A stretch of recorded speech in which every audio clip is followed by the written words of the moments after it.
Hello everyone, welcome back to my channel. It's Janelyn again, and I hope you're having a fantastic day or night wherever you are in the world.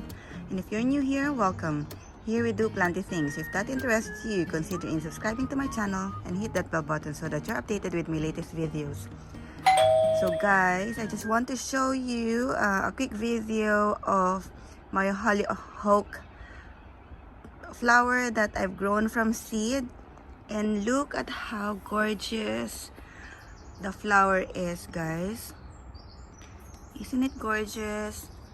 It's been raining for the past few weeks, so I wasn't able to show it to you when the first flower came out. And today it's sunny, so I might as well show you how beautiful the flowers are before it starts raining again. Hopefully it's not going to rain again, but yeah. So like what I mentioned earlier, I've grown it from seeds, and I have to Google what's the name of the plant because I put the label there. I put the seed container, you know, the seed packet, but it's disintegrated now. So yeah, I can't remember what's the name. So apparently it's a hollyhock flower, and it means it's like a holy flower. So look at how gorgeous the flowers, and I don't know if it can grow taller than this one.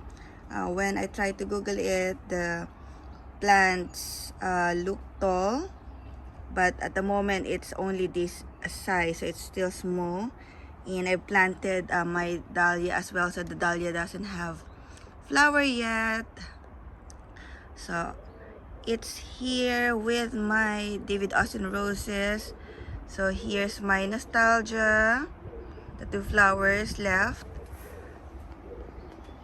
So there you go. And the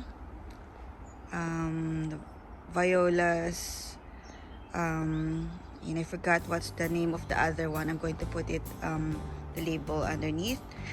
And yeah, so that's it, guys. I just want to share with you my beautiful hollyhocks. So thank you for watching my video. Please like this video and subscribe to my channel if you haven't subscribed yet, and I'll see you again soon on my next video. Happy gardening.